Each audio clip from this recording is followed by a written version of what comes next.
I'm on Yep. Facebook. I think a lot less than people think I am. I think we're Uh, live. we are. Oh, hi. Sorry. I had an Yeah. hour sleep. I'm a little dopey.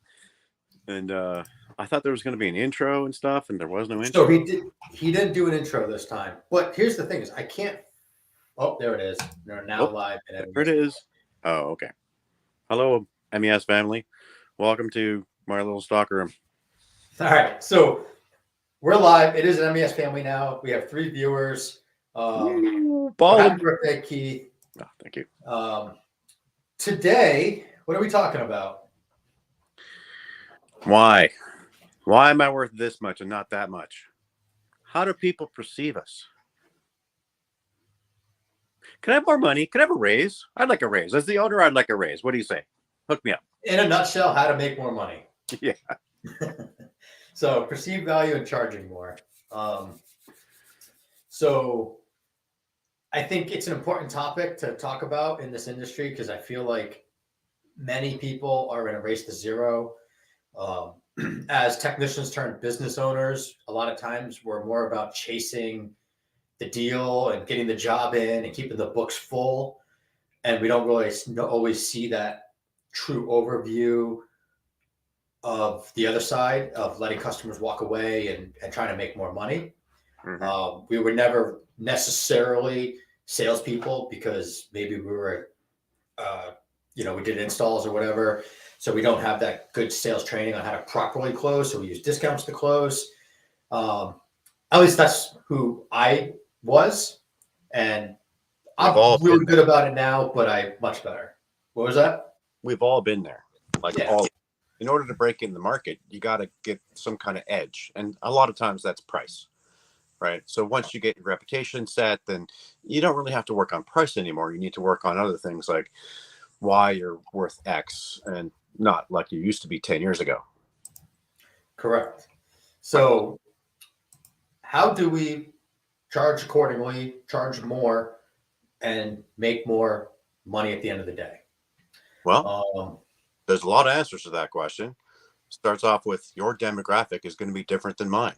You need to know what it is. To find that out, I think it's important to go around other car dealerships and see what their hourly rate is. It gives you a guide as to what people are expected to pay in your area for a quality service that people are experts in cars with. Right. So if those experts are worth this much money, I should be worth something along the same lines. Maybe not quite as much because they are the dealership and they have the law. But I'm pretty sure that if like the Honda dealership down the street's charging $175 an hour, I'm probably worth 150. Yeah. And a lot of times, just to piggyback off that, I hear a lot of people say, well, in my area. So the question is in your area, is it a true in your area or not? So I get that over here, a local shop. He's 10 minutes away from me, charges much less than I do. And he always says his area.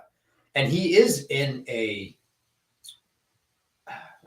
lower income area where he is. But if you look at the dealerships that are right down the road from him, they're all the high-end dealerships. Mercedes, Lexus, Porsche are in that same town. So but what part of town? Because if you see a lot of people, Porsches and things driving past your store, that's your clientele, right? So you should have the upper echelon of price to.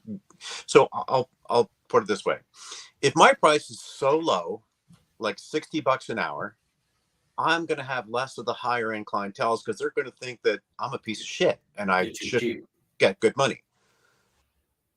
Right. So I used to be, when I came into Act Audio with my partner, we charged pretty close to $60 an hour. I didn't know any better. This was also 11 years ago. I didn't know any better. He kept telling me this is our area. Yeah. And I am in this, well, we moved half a mile down the road, but I'm in the same area. And we now charge $135 an hour. Mm-hmm. Big difference. And we have better clientele walking through our building. We're doing better work, things like that. So I believe, and this might be a controversial statement, that in almost any area, you're going to have the lower clientele and the higher clientele. And it's who do you want? So if you want to believe your area is only lower clientele and charge less, that's what you're going to attract. And I believe that you can find better clientele in any market. Right. Like I can walk to a Walmart from here in about 5 minutes. That doesn't mean that my clientele is Walmart clientele. That just means that they happen to be in the same area because there's a mall across the street. There's a bunch of things, but there's also a lot of really expensive vehicles to go by, including boats, lots of boats. So what do the boat people charge? You need to find that out, right? Motorcycle, what do they charge? You need to find that out. What is your area and who do you want to target? And then you got to figure out what the perception is going to be like for the people that you want to come into your store. So if your store looks like this, it's all the shit stacked up and unruly, then you're going to get that kind of clientele that expects that in a car stereo store. I'll walk you through the showroom, which totally doesn't look like this, and you'll see something completely different. Well, Hi, guys. It's also, go ahead. This is my Vernon store, and in it, you'll see that it's clean. It's well laid out. Like when you walk in, it's remote starts, and then you get some stereo stuff, and then you get a person, and then you get some boat stuff, and then some cool shit. And then we're working on the rest. We got TV, some other rooms and stuff. It's laid out in such a way that the perception is that we're not the cheap store down the street. We're not your ghetto store that does car audio on the fly for $20 or whatever an hour, right? We command a price because we are the experts in the field. I'm sure your store is the same way. Yeah. I mean, you also want to look at, if you're shopping those dealers, look at how they're presenting to their customer, because that's what that customer is used to. They want that cleanliness, they want that organization, because that reflects what you're going to do in the back. So if you want to charge more, you need to present yourself and do the work to back it up.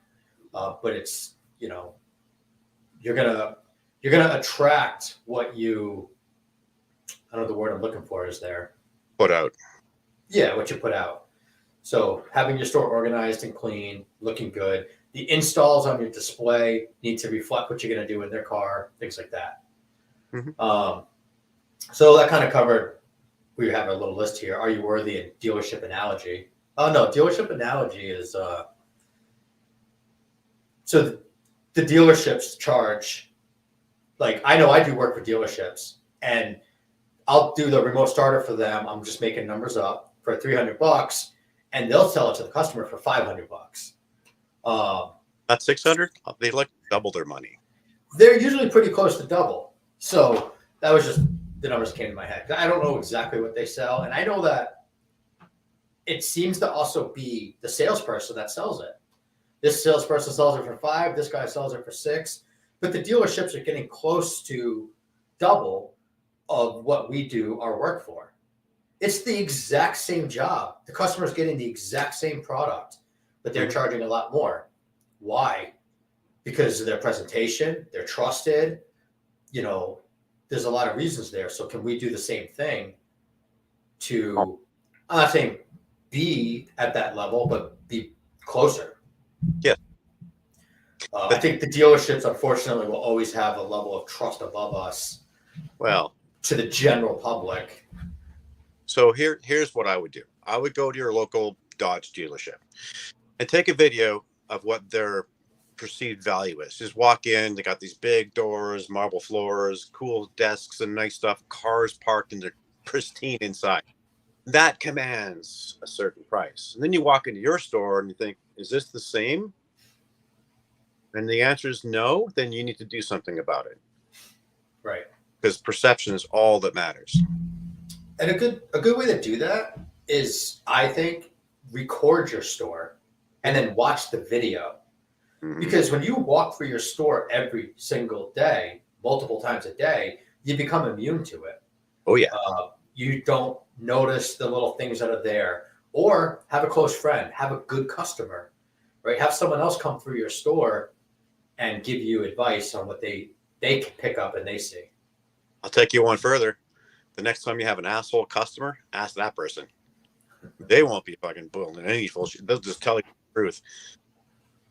Yeah. But you don't see a lot of that stuff every day. You become immune to it. So I noticed it the first time I did my Knowledge Fest video, 2017, whatever, 17, 18. I did my MEA award video and I did my recording through the store and I went back to edit. I'm watching and I'm like, holy shit, I've never seen this. I found a lot of the little things. Yeah. So I like doing those videos every year and then watching them because it really helps me pick up little things that I've kind of become immune to. Yeah, that's exactly. So they designed it in a way that we would learn what our true value is from the perception of the video camera. Right. And to go back to the dealerships, a lot of people sometimes don't think that we can charge as much as the dealers. But at the end of the day, our work's harder. Oh You yeah, know, their R&R, if there was 2 bolts in it, they take them out, they put the new part in. If it doesn't fit, they don't do it. If there's no instruction guide on their computer, they're most likely not doing it. Mhm. And I'm sure all of us, and maybe we can hear some stories in the comments, can tell us some pretty crazy stories of dealers misdiagnosing or problems. Yeah. So they're not the experts that they're believed to be. They've just built themselves a reputation for people to believe that they're the experts. Our Exactly. work, we're doing more customization. We're fitting round pegs in the square holes, you know, and making things work. It requires a lot more than R&R. So we have to be much more well-rounded than your average dealership technician. Mhm. So with that said, our value should be higher than a Yes. dealership. Unfortunately, we have those other people in town that are the ghetto people that bring our industry down to a level where people think that on a shop, which is why we need more videos and get the information out to the consumers in our area that says, no, we are the experts. This is what we do. This is how we do it. This is why we do it. And this is why our worth is this. And those videos are huge. I do them, not as much as I should, but I do them and I get people coming in and they say, you know, I've been watching your videos. I want you guys to do the work. Yeah. You know, so they work. You also get know-it-alls that argue with you and tell you you're doing it wrong, even though you know it's right. But that's another story. Well, no, actually, so the perception is you're not doing it right. So you ask the question, okay, what would you do differently? And then they'll explain it and you can explain why that's incorrect. And these are the actual reasons why we do it this way. Earning a customer is really what we're here for. We're earn customers, love, money, longevity, their kids, their grandkids, earn that over the course of time. And then they tell 2 friends and they tell 2 friends. And next thing you know, you got a good haircut. But that still works. And that's how the dealerships got to where they were to where they are now, because they weren't always this way, right? Like the term stealership is there for a reason, because there's a lot of mistrust. People don't trust used car salespeople, right? Yeah. Do they trust us? So that's a good question. I mean, I think it depends. I feel like our customers trust us. Then you're doing You a good know, job. But there's also, I'm sure, a good percentage of the population doesn't. Same with the dealerships, though. You hear dealership all the time, but they're still busy. They're booked out. They got tons of techs. So there's still a lot of people that trust them. Yeah. But if we work on ourselves, we'll get past that. Let's move on to the segment. Your 10% story. So yeah, so with discounting, if you want to make more money, stop discounting is basic. You know, so I did the math once, and I used to discount a lot to close sales because that's how I felt I needed to close sales. And to me, it was like, I'm going to give you a 10% discount. You know, your radio job is $700. I'm going to give you a 10% discount. It's only $70. Hopefully that'll close the sale, and it's only $70, no big deal. At the end of the year, say your store does $500,000, that's $50,000 if you gave everyone a 10% discount. It's 35. Sorry. Yeah. Okay. Never mind. 10%. 1.5 hours later. So that's in another employee, or like you said, Keith, that's training. There's a lot you can do with that extra $50,000. Now it continues to go. So what if you charge 10% more? Most customers aren't going to notice it. They're not going to bat an eye at it. And you can now make $55,000 more from your standard price. Right. So let's talk. When you went from $60 an hour to escalation up to where you are now, what were the customers like? What was the perception? What was the kickback? What was the hate mail? What did you get for that? So we did get kickback, I will say for sure, but I had to change my mindset of it's okay to let those customers walk out the door. Because on the flip side, I still had customers coming in the door that were willing to pay it. And I would say I had more customers who were like, okay, let's do it, than I had customers that gave me kickback. So it's like that 80-20 rule where I dropped that 20% of problematic customers. So my customer base got better. My techs were able to, we kind of were able to slow down the work so we could take our time and do it right. And we weren't rushing to make our money that we need to make. And they got happier, because part of that transition for us is we also dropped low end equipment, right? So now we're troubleshooting less problems. We're dealing with only better stuff. When I came into the store, our number one sold speaker was a Memphis PR. Nothing against it. That was our top of the line speaker, $80, I think, or $90, lifetime warranty.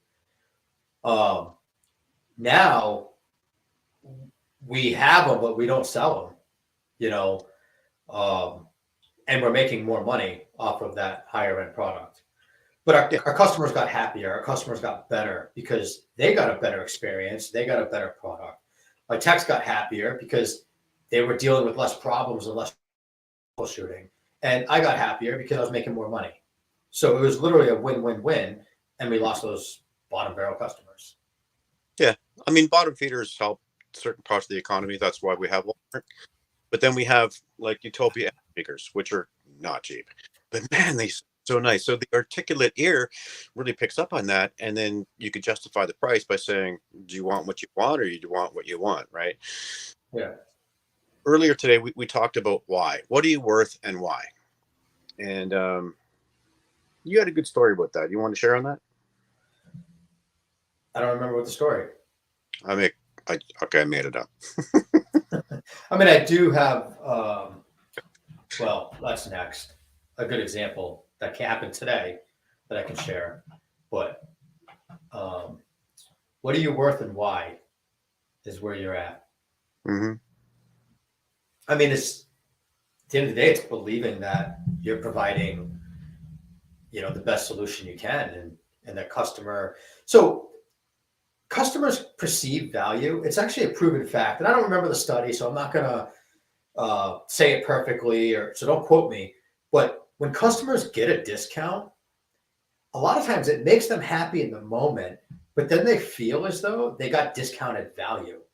Yeah. And there is a mind trick there where the customers then think they got a cheaper product versus when they pay full price for a product. So there is a psychology behind paying full price for product and having better customers. Yeah.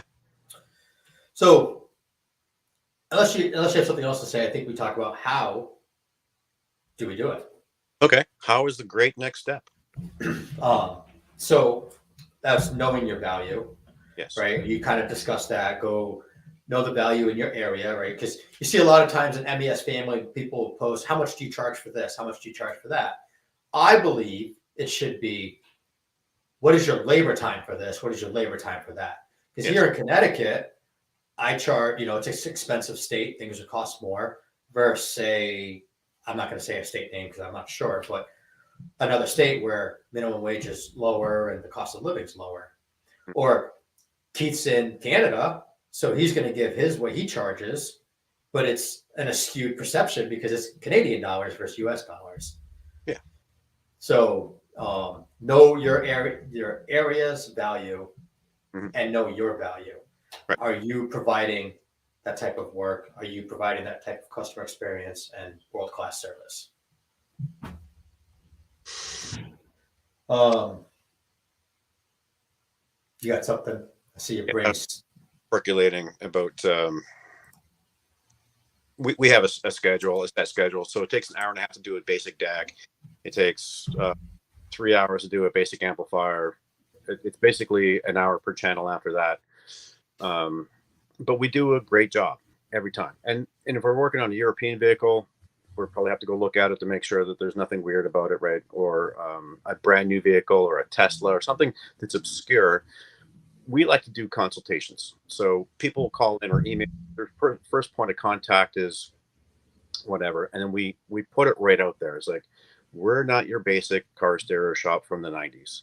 We look at things on a custom basis. We're professionals in our field. We're highly trained. We build ourselves up that way.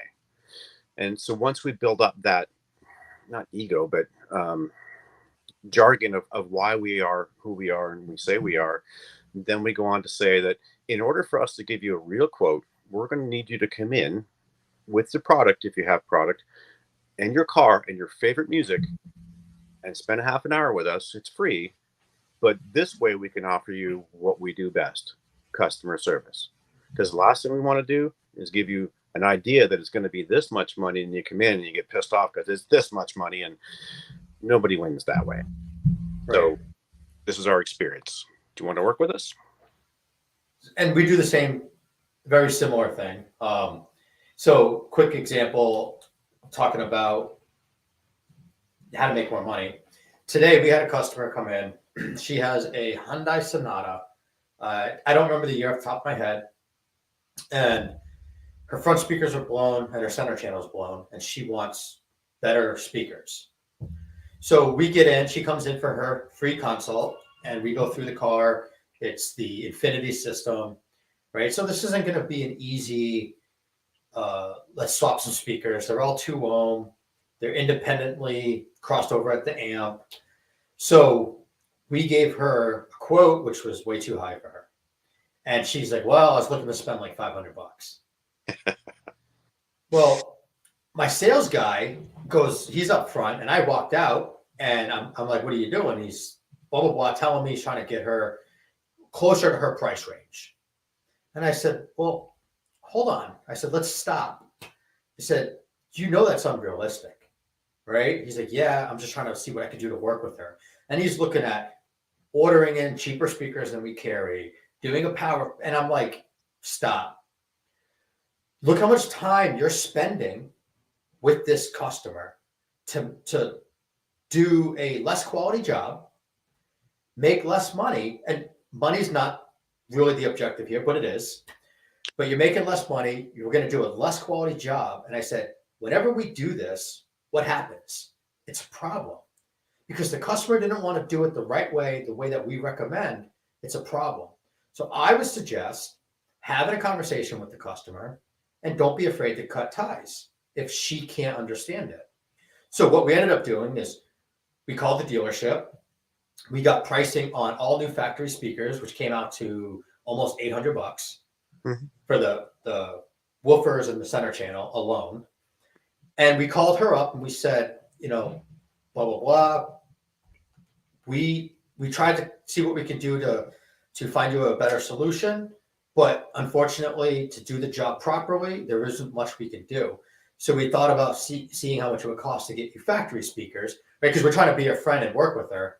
And we called them, and it's $800 just for the factory speakers plus the install alone. And now it's helping change her perception of reality. But we're also stopping doing, like, in the time he's spending working to find this customer a deal, to figure it out and just make the job work for the customer, who's probably going to be a problem in the future, he could be taking care of better customers, following up with bigger leads. And I shouldn't say better customers. That was a bad choice of word. Let me just interject there for a second. $500. Is your reputation worth that? Reputation is all that really matters in their eyes, right? Your reputation shines when you talk to them, when they come in and look at your building, when they see your reviews. Your reputation is everything in order to get your customers through the door. Offering an inferior service ruins your reputation to a degree. Even if that's one person that only tells 10 people, you still kind of fuck yourself. Yeah. It's not worth it. Right. Okay to say no. But I guess where I was going with it is we're investing more time with this customer than normal. We're also now investing time in the install bay. And most likely, when we find those lower cost solutions to fit the customer's needs, we end up spending more time post sale with that or post job with that customer because it's not quite right. They're never satisfied, whatever it is. So I guess learning to say no and say no lightly, right? Work with the customer, talk to them, help them understand. Yes, have some Don't just say no, get out, but have respect for the people who came to you in good faith, knowing that you can provide a solution that works for them. And upping them on their budget is the next conversation to have, right? So your perception of what it's going to cost is not realistic, sir or madam. We need to bring it up to the point of reality. So the dealership is $800 just for the parts. It's going to cost probably 3 hours of our labor to do, which is cheaper than their labor. So you're looking at what, $1,100, $1,200? yeah.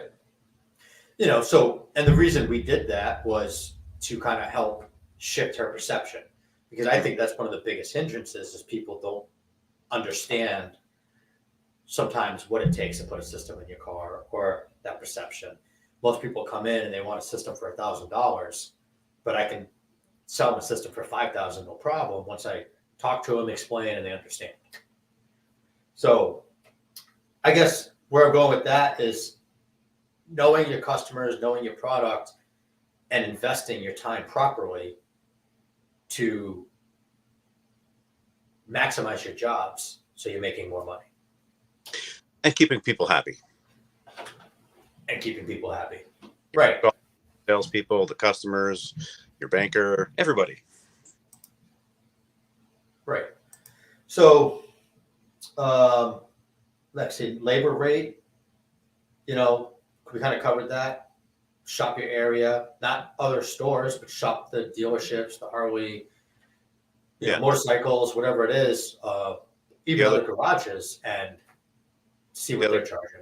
Yeah, the other stores don't matter. They're doing their own, unless they're on the same level as you, which hopefully they're not. Correct. Well, there's a couple stores that I definitely look at and compare myself to because they're good quality stores. And then there's some stores that I don't bother. So my number one competitor in the area, I have no clue what his labor rate is. I don't care. Good. You shouldn't have to. So selling at MAP or retail, MAP, you know, is there for a reason. If you're carrying a quality product that's MAP protected, you don't have to fight internet sales. And even if you do, if you sell yourself, it's easy to overcome them. Right. We've really stopped worrying about internet sales. And if we get that one or two customers that want to pull that card on us, we know that they're probably not our customer. They just don't understand what you get for you. So we're all about customer service. So the MSRP that's listed on the websites of the manufacturers that we sell products from is not the same thing as MAP usually, right? So we'd like to sell at MSRP. That's all you can. That's the maximum you can sell for in Canada legally. But with us, that's the law here. With us, we get an over-the-counter exchange warranty for the entire warranty period, not just 30 days like the other guys. We actually want to take care of you if there's ever a problem. Now, is that worth a few dollars more? It is for me and usually my clientele. So most of our customers these days, they pay for convenience. Think about Amazon. Amazon's not necessarily cheaper. It is, but it's not always. But it's convenient. I can sit in my living room, press a button, and someone's knocking on my door, not even knocking on my door. They leave it there for me in a couple hours. Grubhub, right? If you go to Grubhub or Uber Eats or whatever it is, and you look at a store menu versus their menu, everything's $1 more. Then you have your delivery charge and your tip. Yes. So you're paying close to double for that food at the end of the day between delivery and tip and everything because it's convenient, right? So how can you make your service convenient to your customers so that they don't care about it online stuff, they want to come to you. Right. So be the difference. So we also show you how the product works after we install it. Yep. Does Amazon do that? I could think so. Yeah, I'm big on giving thorough demos, all our products. So like my guys, even remote starters, they're required to sit in the car with the customer, do the pit stop mode, everything. And the pit stop mode was huge because people were like, wow, I've had so many starters. None of them ever did that. Yes, they did. They all probably did. No one just showed you. And now we're better. Our product's better in the customer's eyes because we gave a demo. We showed them everything it's capable of within reason and sent them on their way. There's also less upset customers, comebacks, things like that because the expectations and how it works is all there. So someone said they give their customer 3 estimates. Do that. That's good if you're doing it right, like a good, better, best. But you want to set yourself up for success when you do that because generally customers are probably going to pick the middle one. Mm-hmm. So you want to anchor, right, your top one high so that they want that middle one, and that's the right one. Hopefully. Yeah. So easy way to charge more and make more money is a shop fee. Go to any garage, there's a shop fee, hazard waste material fee, tire disposal fee. There's fees. Yeah. We charge 10% on labor. Now, in places, there are limits you can charge, like percentage-wise. So check your state policy, whatever it is. Make sure you're doing the right thing because you don't want to get caught with your pants down. Yeah, I didn't know that, so I should check that. But we do 10% of our labor. And it makes sense because the bigger the job, the more stuff you're going to use. It also allows, a bit of a variance. So if you need Y adapter RCAs or something small, it's not a big deal at the end of the day. But a shop fee is an easy way to make more money. A lot of people I know that they do $5 flat rate. We used to do that. I personally believe it should be based on the size of the job. Yeah, I think a lot of shops are in that 8 to 10% range of labor. Pretty standard. I mean, that's what you get at dealerships and garages and things too. So yeah. Like so the last one we have is top-down selling.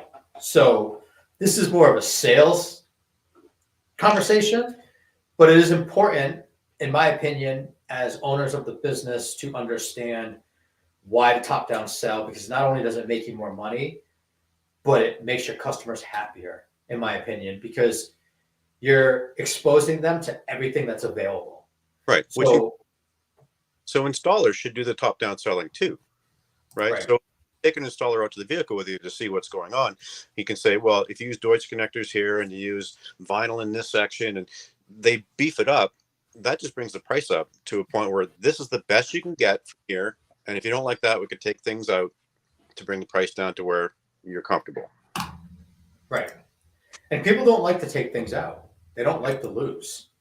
So I always, when I top down sell and I say, and moving to this model, you're going to lose this and you're going to lose this. I try to find 3 things that you lose.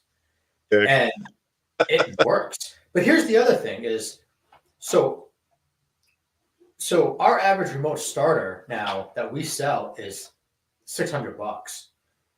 It's because we attach, everything onto it, but our customers again are happier, right? They're really getting that product that works flawlessly. It has everything they need. Many times switching to radios, I have customers come in and they say, I just want the basic radio. And I say, well, let me just walk you through everything so you know what's available. Oh, I just want the cheap one. And I say, well, I'd rather you tell me no than I wish I knew. Yeah. And that's like a key line because it almost always relaxes them and they say, you know what, you're right. And they listen. So then I walk through top down, and that person that 9 out of 10 times, that person that wanted a basic radio walks out with the CarPlay radio because they didn't even know it existed. Mm-hmm. So top down selling, in my opinion, is letting your customers know what is available and what they can get because they don't know. It's Right. common And sense to you, but not the customer. the most effective way to train your customers on what's available so that they can make a choice based on that knowledge. Right. And I'm not pushy. So if the customer says no, I just want the basic after the spiel. Okay, we'll get you into the basic. There's your, There's what? You cut out. radio. So, but it also helps as a store to make more money because when you sell higher product, there's usually a bigger profit margin there. So then you make more money. Yeah. So if you have 40 points on top of whatever, if your price goes up, then their price goes up. It's just the way it is. It's not the person. Right. Robert said, "Happy birthday, Keith." Aw, thank you. I'm 29. 29 again. Yes. But this one's way better. Yeah. Yeah. My mom turned 60 this year. We're going to Disney, and my wife bought her a whole bunch of stuff that's like a 29th birthday or 30. I don't feel what she did, but Nice. so that'll be fun. But that's all I have. I don't know if anyone watching has any questions, and how to make more money. Any questions about what we discussed? We got a minute here. Keith, I don't know if you want to add anything. Yeah. I want to talk about store culture. Store culture is how people perceive, how your company people perceive the store as you walk in. So some people really want to get to work to do some cool stuff, and other people like dread going to work because fuck, I gotta go to work. So it's always my goal to have people want to come to work, to learn something new, to try something new, to have lunch together, to have a chat about, I learned this cool thing on the internet last night. I want to share it with my people that know what I'm talking about. So we invite people to do that prior to the store opening. So the first 15 minutes of getting here, we chat about stuff. We laugh, we joke, we talk about what's going to happen for the day, and we get that focus going on. So we're all on the same page. Now, if one of those persons is sick or not feeling well or kind of bummed out because their wife wouldn't put out or whatever, we have that discussion as well so they can get past that. Then we can all focus. Too much? No, I just couldn't figure out how to unmute myself. Oh. So I agree. So we come into my store a little early every day. I mean, I want it for multiple reasons, but it's also like the guys want to sit around. I want them to prepare for the day, look at the schedule, and kind of mentally course out, okay, this is how we're going to flow the day.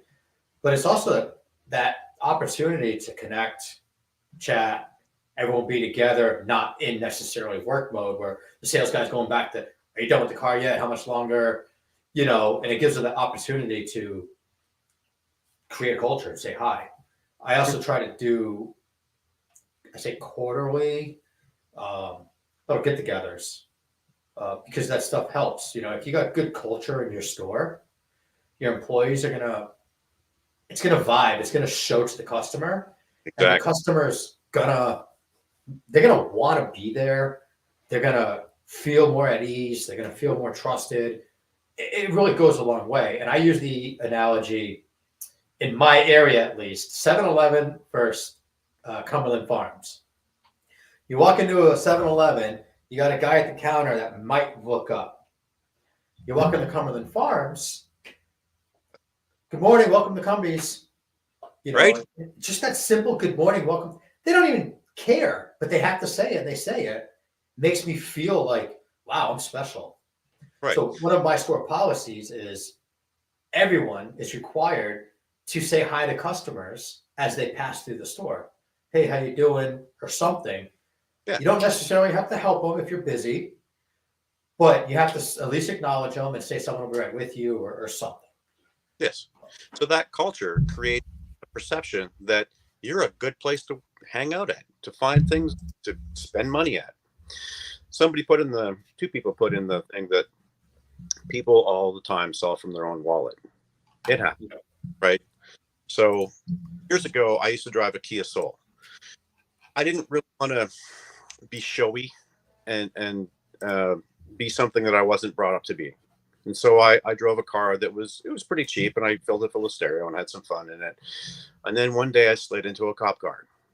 Well, I sold that car the next day, and I thought, never again. This is some bullshit. I'm gonna buy myself a BMW because I bought one for my wife, and she loves it. It's a nice car, and I became a guy that didn't use turn signals anymore. It's a lot of fun. Try it. My point is that I was selling from my own wallet with the Kia because I didn't want. I had a perception that I wasn't worthy. Salespeople fall the same thing all the time. So do techs. They'll come out and say, "Oh, it'll take 3 hours." No, it's not. That's a 6-hour job. I know how fast you are. This is never going to happen in 3 hours, man. I don't care how much Red Bull you drink. It's a 6-hour job. Stop. Wallet. So in my store, the techs, they're not really allowed to interact with the customer with that stuff, with like time and pricing, because I always know that they'll tell the customer, "Oh, 2 hours, we'll get it done." Where like, if say it is a 2-hour job, so remote car starter, right? We could do most remote car starters, say 90 minutes. We still tell the customer 4 hours. You know, you tell them 2. We tell them 4 hours, because the problem, if you fall behind, something's not working, they expect it in 2 hours. So 4 hours, and then you call them in 2, like, "Oh shit, this is awesome." So it's just making those. I used to say 2 to 3, then I changed it to 3 because when I said 2 to 3, they only heard 2, and then I went to 4. Make it easy, half a day. So yeah, that's a schedule. Yeah, go said I drive a Kia.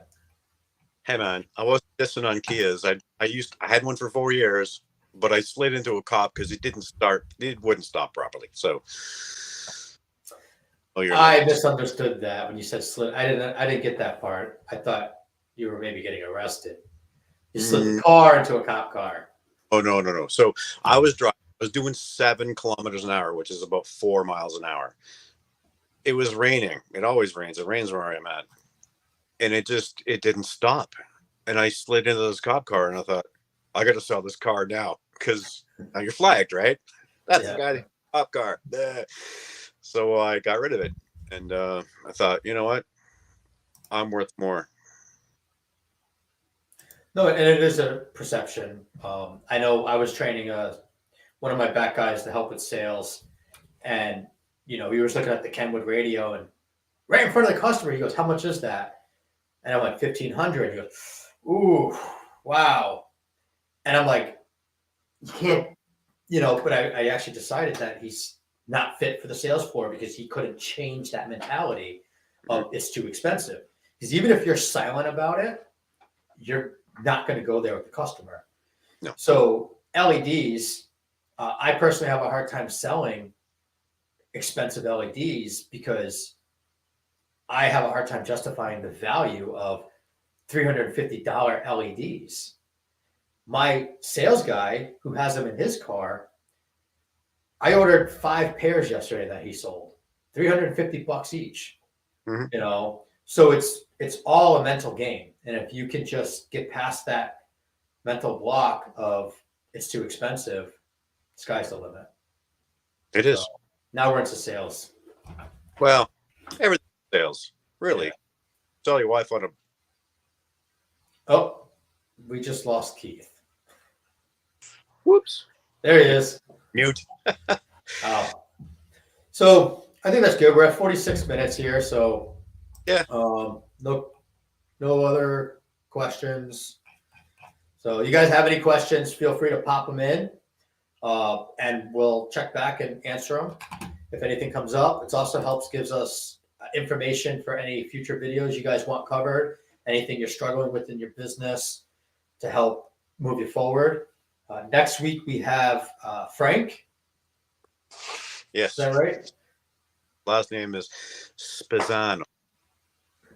So Frank from CMA Network. Yes. And we'll be working with him next week. And I know a lot of people thought Philip was going to be on. Yeah. We got to reschedule that. So we apologize, but we'll try to get that worked in and announce the stuff ahead of time. It's his timing issue. So, Anyways. but thanks for watching. Thanks a lot. Have fun. Later, Keith.